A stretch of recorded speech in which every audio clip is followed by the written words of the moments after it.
Le village de Ndaru était un lieu où la brume semblait naître du sol lui-même. Les collines sombres bordaient le fleuve Loba, dont les eaux ondulaient comme des serpents sous la lune. Les anciens disaient que les esprits de la forêt et de l'eau observaient chaque souffle des vivants, bénissant les justes et punissant les cœurs corrompus.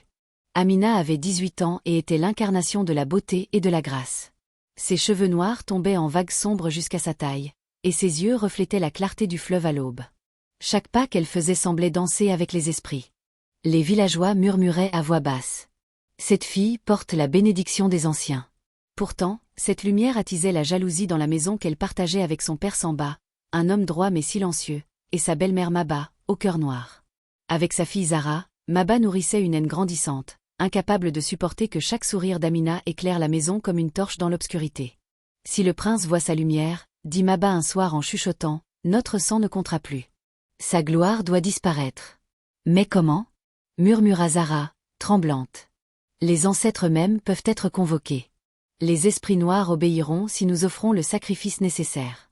Cette nuit-là, Maba franchit les frontières interdites de la forêt pour invoquer Kumba, le vieux griot du sombre, maître des herbes maudites et des invocations interdites. Le feu d'un petit autel éclairait ses traits déformés par l'ambition. Ses yeux, noirs comme l'obsidienne, semblaient lire dans l'âme de ceux qui osaient franchir le seuil. « Je veux que la lumière de cette fille s'éteigne », murmura Maba, sa voix sifflante comme le vent à travers les arbres morts. « Le mal que tu déclencheras te rattrapera, avertit Kumba. Le chemin que tu empruntes est pavé de ténèbres et de sang. Mais si tu persistes... » Il prépara pour elle un mélange noir, épais et odorant, composé de racines anciennes, de sang de poule et de feuilles sacrées du baobab des ombres, un arbre vénéré et craint. La potion était conçue pour plonger Amina dans un sommeil si profond que le monde des vivants et celui des esprits s'y confondraient. Maba prit la potion et retourna au village, le cœur battant d'une anticipation glaciale. Dans la maison, le silence était lourd. Chaque pas de sa fille semblait une provocation. Chaque éclat de rire était une attaque invisible. Elle savait qu'elle devait agir avant le festival, lorsque le prince viendrait pour choisir sa future épouse. La nuit tombée, Amina s'endormit après avoir bu la potion, confiée par Maba sous le prétexte qu'elle renforcerait sa vitalité. Très vite, ses paupières devinrent lourdes et ses respirations devinrent profondes et régulières. Ses rêves se peuplèrent de visages indistincts, de murmures étouffés et de silhouettes déformées. Elle voyait des flammes froides, des forêts nocturnes où les arbres semblaient chuchoter son nom, et des rivières qui brillaient comme des yeux d'ancêtres. Pendant ce temps, Maba et Zara pénétrèrent dans sa chambre. La lampe à huile projetait des ombres mouvantes sur les murs, créant des silhouettes terrifiantes. Les ciseaux de Maba scintillaient dans l'obscurité, tels des crocs aiguisés. « La lumière n'est plus », murmura Maba. Mèche après mèche, les cheveux noirs et soyeux d'Amina tombèrent au sol, emportant avec eux une part de sa force vitale. Chaque coup de ciseau semblait aspirer la lumière de la pièce elle-même. Zara, le souffle court, riait doucement, un rire aigu et glacé qui résonnait comme un écho dans la chambre silencieuse. Lorsque l'aube se leva, Amina s'éveilla dans un silence pesant. Ses mains tremblantes cherchèrent ses cheveux et ne trouvèrent que le vide. La panique la submergea.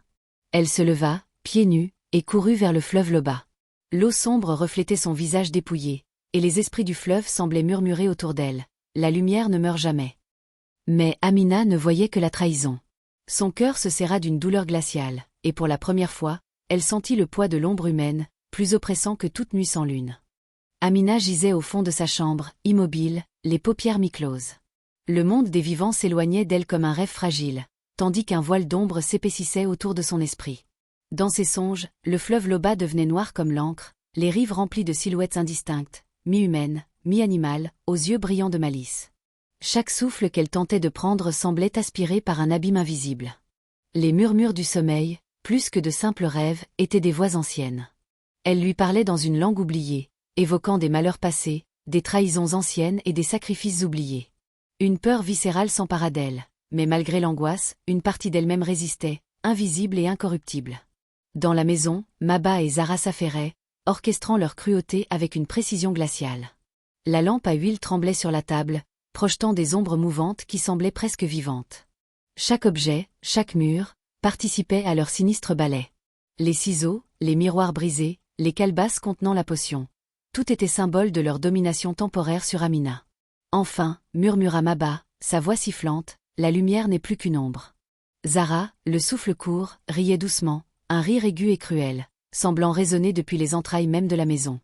Mais le mal qu'elle croyait maîtriser avait des limites. Dans le sommeil d'Amina, les esprits du fleuve commençaient à apparaître. Des formes argentées, translucides et lumineuses, ondulaient dans l'obscurité de son rêve, comme des spectres bienveillants. Elle chuchotait. « Ne crains pas, enfant de lumière. Même dépouillée, ta gloire intérieure ne peut être volée. » La jeune fille ne pouvait les voir clairement, mais ressentait leur présence, une chaleur douce au milieu du froid, une force silencieuse qui commençait à l'envelopper, une protection que Maba et Zara n'avaient pas anticipée. Lorsqu'Amina tenta de bouger, son corps semblait suspendu, lourd comme une pierre, mais son esprit refusait de céder. Chaque respiration la rapprochait de la conscience, chaque battement de cœur faisait naître une lueur dans l'obscurité. Les esprits lui enseignaient à écouter son propre courage, à reconnaître la lumière qui ne dépendait pas de ses cheveux, de son apparence ou de la reconnaissance des hommes. Au même moment, Samba, son père, ressentit un malaise étrange. Les murs de la maison semblaient respirer, et un vent glacé s'infiltrait par les fissures, malgré la chaleur de la veille. Une intuition terrifiante le saisit. Quelque chose de mal venait de se produire. Il se précipita dans la chambre et découvrit le sol jonché de mèches noires, semblables à des fils de nuit tombés du ciel. « Amina » appela-t-il, la voix tremblante. Mais il n'y eut pas de réponse. Le silence pesait, lourd et oppressant. Le vent fit claquer les volets, et Samba comprit que la trahison de Maba et Zara n'était pas seulement physique, mais occulte. Il savait, au plus profond de lui, que le monde des esprits était maintenant impliqué, et que son rôle était limité. Pendant ce temps, au bord du fleuve, Amina se réveilla lentement, le corps encore engourdi par le sommeil induit par la potion. L'eau scintillait sous la lune, mais cette clarté semblait irréelle, presque inquiétante. Ses yeux se posèrent sur le reflet de son visage dépouillé, et pour la première fois, la peur et le chagrin furent mêlés à une lueur de défi. « Pourquoi ? Pourquoi les dieux me puniraient-ils ainsi ?» murmura-t-elle, la voix brisée. Alors qu'elle pleurait, une chaleur inattendue se posa sur son épaule. Une main ferme mais douce, humaine mais étrange dans son calme, la fit tressaillir. Amina se retourna lentement et rencontra le regard d'un jeune homme, grand, au visage sérieux et aux yeux qui semblaient percer les ténèbres elles-mêmes. « Pourquoi pleures-tu si profondément » demanda-t-il, sa voix grave et apaisante. Elle baissa les yeux, honteuse et confuse. « Ma gloire, on me l'a volée. Mes cheveux, ma beauté, tout ce qui faisait de moi ce que je suis. » Il s'agenouilla et posa ses mains sur les siennes. Dans ce contact, elle sentit une force silencieuse, presque surnaturelle, comme si les esprits eux-mêmes venaient de la protéger. « Même dépouillée, dit-il, ta lumière brille plus fort que la nuit la plus noire. Les cheveux ne sont qu'un ornement.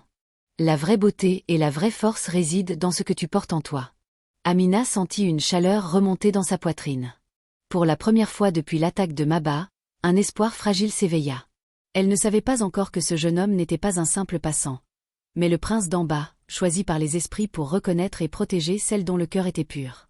Et à cet instant, sous le ciel sombre de Ndarou, Amina comprit que sa bataille ne faisait que commencer, et que la lumière pouvait survivre, même dans le sommeil des ombres. Le village de Ndarou s'éveillait lentement, enveloppé dans la brume du matin. Le fleuve Loba, calme et luisant sous les premiers rayons de soleil, semblait murmurer à qui voulait l'entendre. Pourtant, dans les rues et les maisons, un froid invisible persistait. Les villageois le ressentaient, sans pouvoir le nommer, comme un avertissement venu des anciens. Amina, toujours pieds nus, s'avança vers le bord du fleuve, et ses mains tremblaient encore des épreuves de la nuit. Les esprits qui l'avaient accompagnée pendant son sommeil semblaient s'agiter autour d'elle, formant des silhouettes argentées dans la brume. Ils murmuraient des avertissements, des encouragements, et des chants anciens qui traversaient l'air comme une mélodie funeste mais apaisante. « Écoute, Amina, dit l'un des esprits, la lumière qui t'habite ne peut être détruite. Même dépouillée, tu brilles encore. » Elle sentit une chaleur douce et protectrice autour de son cœur. Malgré la perte de ses cheveux et la cruauté de sa belle-mère, elle comprit que sa vraie force ne résidait pas dans l'apparence mais dans son esprit et son courage. Pendant ce temps, Maba et Zara, convaincus de leur victoire, savouraient leur triomphe. Elles ne savaient pas que leur acte avait attiré l'attention des forces invisibles, des anciens qui ne toléraient pas l'injustice. La potion, bien qu'efficace, avait été préparée avec des ingrédients interdits, et chaque goutte administrée à Amina avait laissé une trace dans le monde des esprits. « Nous avons fait ce qu'il fallait », murmura Maba en caressant le sol, mais un frisson la parcourut. Elle ne sut jamais si c'était la peur ou la colère des esprits. À l'aube, un étrange voyageur apparut au village. Grand et imposant, vêtu simplement mais avec une aura qui semblait irradier la lumière, il marcha directement vers le fleuve. Ses yeux, sombres mais pénétrants, cherchaient quelque chose ou quelqu'un. « Pourquoi pleures-tu ainsi ?» demanda-t-il avec une voix grave et apaisante. Amina le reconnut immédiatement. C'était le jeune homme du bord du fleuve.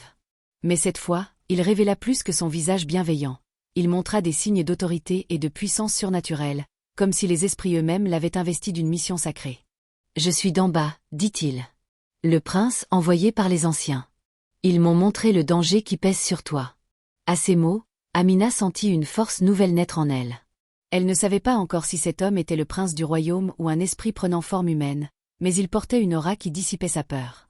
Pendant que Damba l'aidait à se tenir droite, un vent étrange traversa Ndarou, faisant frissonner les villageois.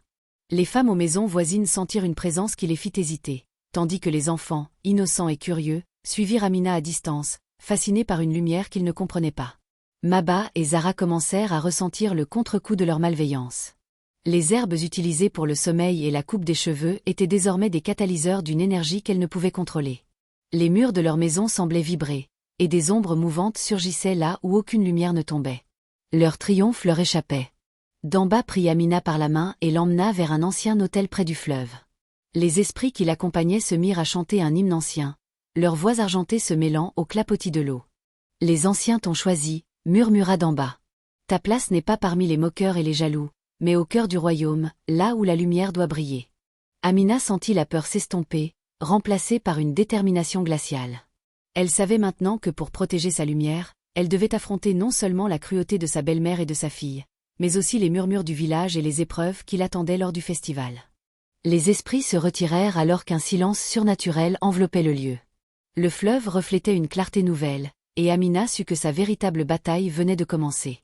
Elle n'était plus seulement une jeune fille dépouillée de ses cheveux, mais une héritière d'une force ancestrale, guidée par les esprits et protégée par le prince qui venait de la découvrir.